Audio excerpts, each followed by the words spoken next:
SV children academy Rawla मंडी के इस online platform में आप सभी विद्यार्थियों का स्वागत है। कक्षा 12 के विद्यार्थी जो हम आज चर्चा कर रहे हैं भूगोल विषय पर, भूगोल विषय, और हर रोज़ आपको बोर्ड पे क्लास दी जा रही है। आज किसी कारणवश से आपको सीधे जो आगे का टॉपिक है, कल हमने क्या टॉपिक पढ़ा था, तो कल हमने टॉपिक पढ़े थे विश्व में जनसंख्या घनत्व के प्रकार पढ़े थे। जैसे गणितीय घनत्व है, आर्थिक घनत्व, कारिक घनत्व, जनसंख्या, पोषण, कृषि, ये पढ़े थे। आज हम पढ़ेंगे विश्व में जनसंख्या के घनत्व का वितरण। तो रोज बोर्ड पे आपको करवाया जाता है, आज सीधा आपको करवाया जाएगा विश्व में जनसंख्या के घनत्व का विवरण। 24 नंबर पेज है आपकी किताब का, इस सारणी से ऊपर दे रखा है। तो विश्व में जनसंख्या के घनत्व का वितरण भी जनसंख्या के वितरण के अनुरूप ही असमान व विषम प्रकृति का है।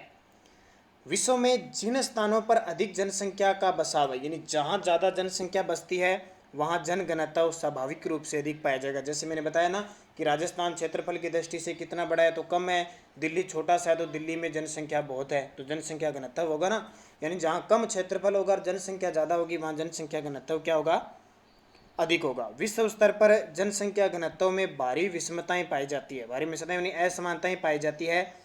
एक और जैसे सहारा का मरुस्थल है, मैंने आपको नक्शे में बताया था, ग्रीनलैंड है जो ऊपर की तरफ, साइबेरिया और मंगोलिया में एक व्यक्ति प्रति वर्ग किलोमीटर से कम जनसंख्या, देख लो, यानी प्रति वर्ग किलोमीटर में एक व्यक्ति रहता है। हमारे राजस्थान में 200 रहते हैं, ठीक है। और उसी प्रकार जैसे हमारे गंगानगर में लगभग 170 के आसपास रहते हैं और दिल्ली में 11,000 रहते हैं, वही अंतर आ गया ना।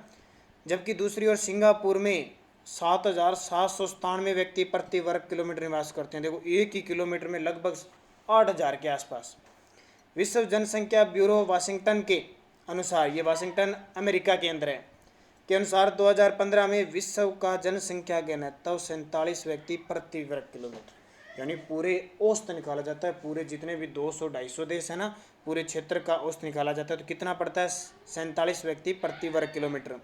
लेकिन इसमें क्षेत्रीय असमानता मिलने के कारण एशिया में 116 है, यूरोप में 32 व्यक्ति है, अफ्रीका में 27 व्यक्ति है, उत्तरी अमेरिका में 16 व्यक्ति और दक्षिणी अमेरिका में 20 व्यक्ति और ओशिनिया में 3 व्यक्ति प्रति वर्ग किलोमीटर जनसंख्या का घनत्व था।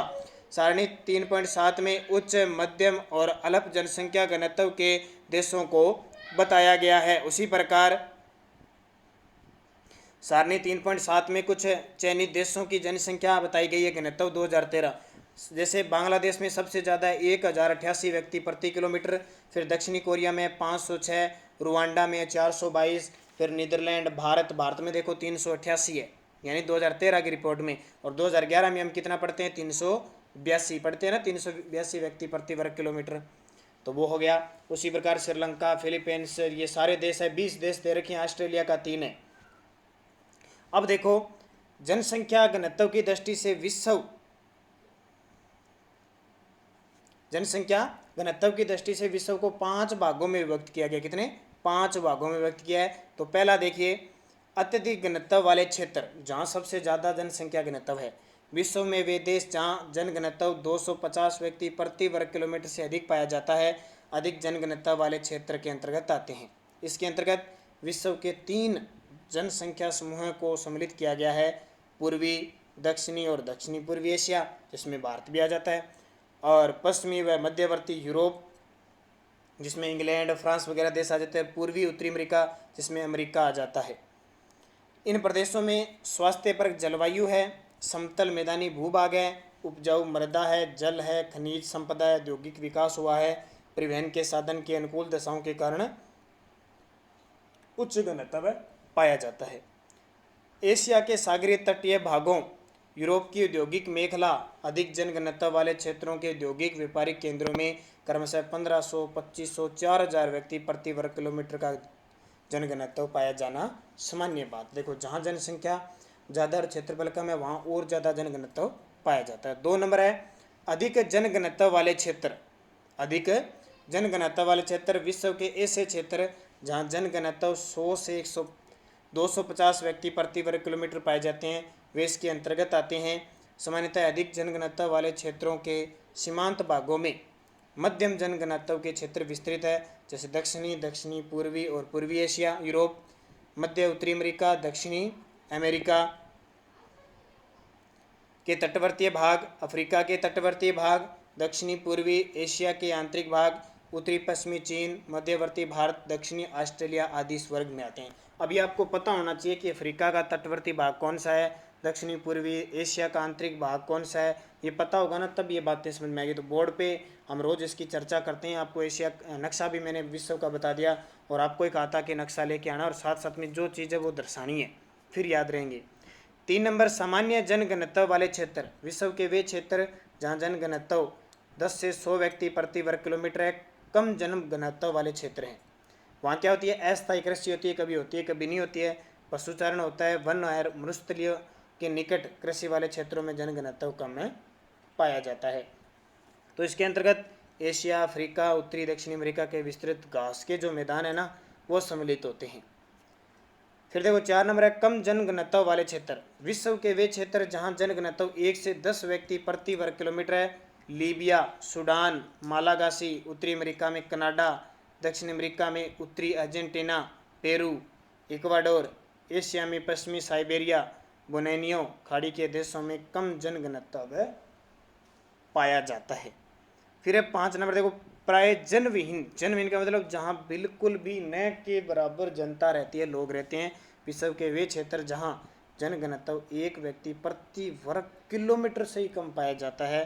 पृथ्वी के स्थल भाग पर 70% आवासीय क्षेत्र है, जिसे इस वर्ग के अंतर्गत रखा जाता है। विश्व के अति शीतल प्रदेश, अति उष्ण आदित्य यानी जहाँ ज़्यादा गर्मी होती है और ज़्यादा ठंड होती है।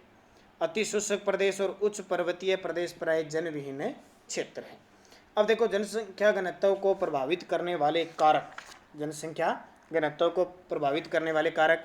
विश्व जनसंख्या के वितरण और घनत्व को समझने के पश्चात यह ध्यान में आता है कि अपनी किताब में से देखते रहना, मैं सिर्फ इस मोबाइल से आप आवाज़ को देखते रहना और किताब में से पढ़ते रहना, क्योंकि सारे बाकी वीडियो बोर्ड पे मिलेंगे। आज से कुछ कारण वजह से आपको ये वीडियो नहीं मिला। जो मानव के बसाव को नियंत्रित करते हैं, जनसंख्या की उपलब्धता और उसके जमाव को प्रभावित वाले महत्वपूर्ण कारकों का विवरण इस प्रकार है। नंबर 1 है भौतिक कारक। स्थिति। जनसंख्या वितरण पर विश्व के विभिन्न क्षेत्र की स्थिति का महत्वपूर्ण प्रभाव पड़ता है। विश्व की अधिकांश जनसंख्या शीतोष्ण कटिबंधीय प्रदेशों में निवास करती है। शीतोष्ण का मतलब न तो जहाँ गर्मी है और नहीं सर्दी है। ये लगभग आपको मैंने बता दिया 20 डिग्री से लेकर 60 डिग्री के बीच होता है। लोग समतल मैदानों में और मंद ढालों पर बसने को वरीयता देते हैं।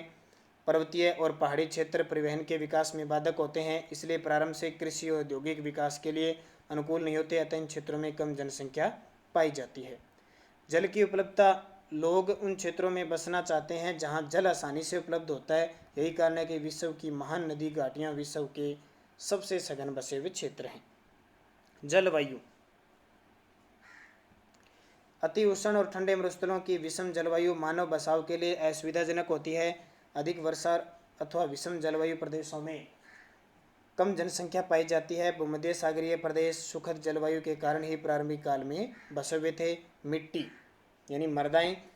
उपजाऊ मृदाएं कृषि और इससे संबंधित क्रियाओं के लिए महत्वपूर्ण है, इसलिए उपजाऊ दोमट मिट्टी वाले प्रदेशों में अधिक लोग निवास करते हैं, क्योंकि मृदाएं गहन कृषि का क्या करती है, आधार बनती है। आगे देखिए आर्थिक कारक। ठीक है, भौतिक कारक आगे, आर्थिक कारक देखिए। सबसे पहले आर्थिक कारक में है खनिज। खनिज निक्षेपों से युक्त क्षेत्र उद्योगों को आकर्षित करते हैं। खनन और औद्योगिक गतिविधियां रोजगार उत्पन्न करती है, अतः अकुशल और कुशल कर्मी इन क्षेत्रों में पहुंचते हैं और जनसंख्या को सघन बना देते हैं। अफ्रीका की कटंगा पाम्पाक पैटी इसका एक अच्छा उदाहरण है, क्योंकि जहाँ खनिज होंगे वहाँ आर्थिक प्रभाव होगा और जनसंख्या घनत्व को प्रभावित करेगा। फिर देखो नगरीकरण। नगर रोजगार के बेहतर अवसर, शैक्षणिक और चिकित्सा सुविधा। जैसे आप अब देखो बहुत सारे विद्यार्थी गांव में रह रहे हैं और वैन के माध्यम से शहर आ रहे हैं ना, मान लो रावला मंडी में आ रहे हैं, तो वहाँ उनके विद्यालय भी है, गांव में भी विद्यालय, लेकिन फिर भी वो आ रहे हैं क्योंकि उन्हें अच्छी सुविधा मिल रही है। तो उससे जनसंख्या घनत्व होगा ना। आप गाँव छोड़ के नगर में आ रहे हो, शहर में आ रहे हो, तो गाँव तो कम हो जाएंगे और शहर में ज़्यादा हो जाएगा। परिवहन और संचार के बेहतर साधन प्रस्तुत करते हैं। अच्छी नगरीय सुविधाएं और नगरीय जीवन का आकर्षण लोगों को नगरों की ओर खींचते हैं। फिर औद्योगिकरण। औद्योगिकरण बड़ी संख्या में लोगों को आकर्षित करता है। इनमें केवल कारखानों के श्रमिक ही नहीं बल्कि परिवहन परिचालक, दुकानदार, बैंक कर्मी, डॉक्टर, अध्यापक और अन्य सेवाएं उपलब्ध करवाने वाले भी होते हैं। जापान का कोबे ओसाका प्रदेश अनेक उद्योगों की उपस्थिति के कारण सघन बसा हुआ है। फिर सामाजिक और आर्थिक कारक, कुछ स्थान धार्मिक और सांस्कृतिक महत्व के कारण अधिक लोगों को आकर्षित करते हैं। धार्मिक स्थान है चाहे कोई भी क्षेत्र आकर्षित करते हैं ना, ठीक इसी प्रकार लोग उन क्षेत्रों को छोड़कर चले जाते हैं जहाँ सामाजिक और राजनीतिक अशांति होती है। कई बार सरकारें लोगों को विरल जनसंख्या वाले क्षेत्रों में बसने अथवा भीड़भाड़ वाले स्थानों में चले जाने के लिए प्रोत्साहन देती है। अब देखिए, ये तो होगी जनसंख्या का, तो अब है जनसंख्या वृद्धि, यानी 10 हमारे भारत में जैसे 10 सालों से जनगणना होती है तो वृद्धि हो जाती है ना, बढ़ती घटती है, वो ऋणात्मक धनात्मक वृद्धि होती है। तो जनसंख्या वृद्धि किसी भौगोलिक क्षेत्र की जनसंख्या के आकार में एक निश्चित समय में होने वाले परिवर्तन को जनसंख्या वृद्धि कहते हैं। वर्तमान में राष्ट्रीय स्तर पर मुख्यतः जनसंख्या वृद्धि ही दृष्टिगत होती है, जिसके कारण जनसंख्या परिवर्तन ही जनसंख्या वृद्धि का पर्याय माना जाने लगा है। जनसंख्या परिवर्तन में धनात्मक और ऋणात्मक पर ध्यान नहीं दिया जाता, वरन इसे कुल संख्या के रूप में मापा जाता है। जनसंख्या वृद्धि को कुल संख्या अथवा प्रतिशत दोनों के द्वारा व्यक्त किया जा सकता है। जनसंख्या की कुल वृद्धि अथवा निरपेक्ष वृद्धि को ज्ञात करने के लिए विगत जनगणना वर्ग या जनगणना की जनसंख्या को वर्तमान जनगणना वर्ष या जनगणना की संख्या में से घटाया जाता है। वृद्धि होती है, मान लो पिछले साल 200, जैसे अभी आगे देखो सारणी है करोड़ों में। भारत की जनसंख्या देखो 2001 में 102.7 करोड़ थी और अब देखो 121 हो गई, तो हम क्या कहेंगे 18.3 करोड़ बढ़ गई ना, वृद्धि होगी ना। 2001 में इतनी थी, 2011 में थी। तो जनसंख्या का प्रतिशत मूल्य ज्ञात करने के लिए निरपेक्ष वृद्धि को, ये निरपेक्ष वृद्धि है, को अथवा जनगणना की संख्या से भाग देकर 100 से गुणा कर दिया जाता है। तो प्रतिशत में देखो वो तो अंतर था, प्रतिशत में ज्ञात करना, तो आप मैथ पढ़ के आए हो। 18.3 निरपेक्ष वृद्धि हुई है और 2001 की कितनी थी 102.7 करोड़, इंटू 100 कर दिया तो 17.81, यानी 10 सालों में कितने प्रतिशत बढ़ी है 17.81%। और वार्षिक वृद्धि दर निकालें, वार्षिक का मतलब प्रति वर्ष निकालें तो 10 का भाग दे दें, क्योंकि 10 सालों से होती है, तो 1.78% अथवा लगभग 1.78% की वृद्धि होती है। तो हम कल पढ़ेंगे विश्व जनसंख्या वृद्धि। विश्व जनसंख्या वृद्धि की प्रवृत्तियाँ क्या है, ऐतिहासिक काल कैसे हैं, उसके प्राचीन काल कैसे हैं, उनके बारे में सारी चर्चा करेंगे। आज आपको ये टॉपिक मिला ताकि आप इसको आराम से पढ़ सको, क्योंकि आपकी किताब में भी ये चीज़ें बढ़िया तरीके से दी हुई है, पढ़ सकते हो। किसी को समझ में नहीं आए तो वो कमेंट कर दिया करो। तो कल अगले चर्चा करेंगे।